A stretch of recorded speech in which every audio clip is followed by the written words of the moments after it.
अस्सलामुअलैकुम। आज के इस वीडियो में हम पढ़ेंगे कि मॉलिक्यूलर मास क्या होता है और किसी भी मॉलिक्यूल का जो मॉलिक्यूलर मास है वो हम कैसे कैलकुलेट कर सकते हैं। ये क्लास 9 में मस्ट क्वेश्चन है जो लाजमी आता है। इसके अलावा ये आगे जाके भी आपकी जान नहीं छोड़ने वाला, तो इसे ज़रा गौर से समझिएगा। तो हम देखते हैं कि मॉलिक्यूलर मास क्या होता है। The sum of atomic masses of all the atoms present in a molecule, मतलब किसी भी मॉलिक्यूल में मौजूद तमाम एटम्स के एटॉमिक मासेस का जो समअप है, जो मजमुआ है, उसे हम क्या बोलते हैं? मॉलिक्यूलर मास कहते हैं। मॉलिक्यूल क्या होता है? कॉम्बिनेशन ऑफ 2 और मोर एटम्स। 2 या 2 से ज़्यादा एटम्स जब आपस में मिल जाते हैं तो क्या फॉर्म होता है? मॉलिक्यूल फॉर्म होता है। जैसे यहाँ देखें, 2 हाइड्रोजन एटम्स आपस में जुड़े और क्या बन गया? H2 गैस बन गई, मॉलिक्यूल बन गया। इसके अलावा अगर आप यहाँ देखें तो यहाँ पे हमारे पास कार्बन के साथ 2 ऑक्सीजन एटम्स जो है वो कंबाइन हो गए हैं और हमारे पास कौन सा मॉलिक्यूल बन गया? CO2 बन गया। अब हमारे पास क्वेश्चन ये है, how to calculate the molecular mass of a substance. किसी भी सब्सटेंस का मॉलिक्यूलर मास कैसे निकाला जाए? तो देखिए, यहाँ पे मैंने एक एग्जांपल ली है, A, B और C ऐसे एज ए एग्जांपल मैंने लिए ताकि आप लोगों को समझ आ सके, समझें कि डिफरेंट एटम्स हैं, ओके, डिफरेंट एलिमेंट्स हैं। और ये जो आपको यहाँ पे सबस्क्रिप्ट नजर आ रहा है, A के नीचे 2, B के नीचे 3 और C के नीचे कुछ भी नहीं है, इसका मतलब C के नीचे 1 होगा। इसे बोलते हैं नंबर ऑफ एटम्स। मतलब ये आपको ये बता रहा है कि A के इतना एटम्स कंबाइन हुए हैं, B के इतना एटम्स कंबाइन हुए हैं और C के इतना एटम्स कंबाइन होकर इन्होंने एक मॉलिक्यूल फॉर्म किया है। सबसे पहले हमें स्टेप्स देखने हैं। स्टेप्स में हमें सबसे पहले इन तमाम एटम्स का, ये जो अलग अलग एटम्स हैं A, B एंड C, इनका एटॉमिक मास लिखना होगा। ठीक है, write down the atomic masses of all the atoms present in a molecule. इस मॉलिक्यूल में मौजूद तमाम एटम्स के अलग अलग एटॉमिक मासेस को लिखिए। सेकंड में आपसे बोल रहे हैं multiply the number of atoms. ये जो नंबर ऑफ एटम्स नजर आ रहे हैं, जैसे A के नीचे 2, B के नीचे 3, C के नीचे कुछ नहीं है, तो मतलब 1, इन्हें मल्टीप्लाई करना है किसके साथ? With atomic masses. Atomic masses के साथ, मतलब ये जो 2 है इसे आप एटॉमिक मास ऑफ A से मल्टीप्लाई करेंगे, ये जो 3 है इसे आप एटॉमिक मास ऑफ B से मल्टीप्लाई करेंगे और C के नीचे कुछ नहीं है तो 1 को एटॉमिक मास ऑफ कार्बन से मल्टीप्लाई करेंगे।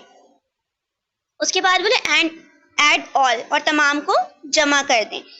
चलें अब हम इसकी एग्जाम्पल देखते हैं। एग्जाम्पल में हमने लिया है एल्यूमिनियम सल्फेट, ठीक है, मतलब Al2SO4 थ्राइस। थोड़ा सा कॉम्प्लिकेटेड मॉलिक्यूल इसलिए लिया है ताकि समझने में आसानी हो।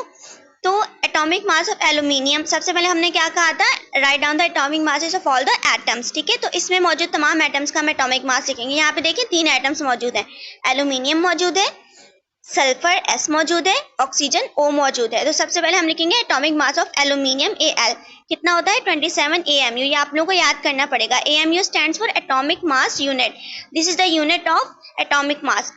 उसके बाद क्या लिखेंगे? एटॉमिक मास ऑफ सल्फर यानी कि S लिखेंगे, वो क्या होता है? 32 AMU। उसके बाद एटॉमिक मास ऑफ ऑक्सीजन लिखेंगे जो हमारे पास क्या होता है? 16 AMU।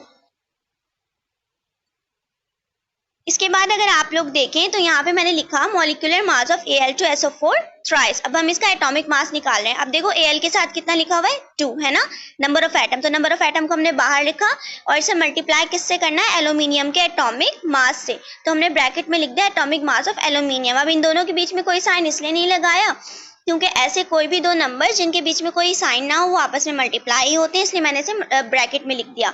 अब देखो एटम चेंज हो रहा है ना, एल्यूमिनियम अलग है, सल्फर अलग है, तो हम प्लस का साइन लगाते हैं। ठीक है, मतलब हर डिफरेंट एटम के लिए हम प्लस का साइन लगाएंगे।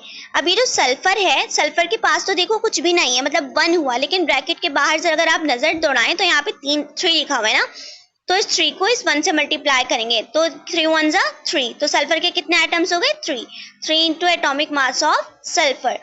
इसी तरीके से ऑक्सीजन के साथ तो 4 लिखा हुआ है लेकिन ब्रैकेट के बाहर 3 भी है, तो ये 3 इस 4 से मल्टीप्लाई होगा, 3 4 12 बाहर आया और उसके बाद एटॉमिक मास ऑफ ऑक्सीजन। सबके एटॉमिक मासेस पुट करते हैं। एटॉमिक मास ऑफ एल्यूमिनियम कितना था? 27 पुट कर दिया। एटॉमिक मास ऑफ सल्फर कितना था? 32 पुट कर दिया।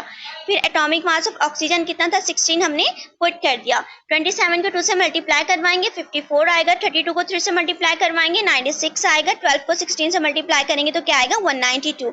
इन तीनों को आपस में जब हम प्लस करेंगे तो हमारा आंसर आ जाएगा 342 AMU। होप कि आप लोगों को ये समझ आया होगा। अब आप लोग एक काम कीजिए, इसी तरीके से बहुत सारे मॉलिक्यूल्स निकालिए और उनका मॉलिक्यूलर मास निकाल के प्रैक्टिस कीजिए।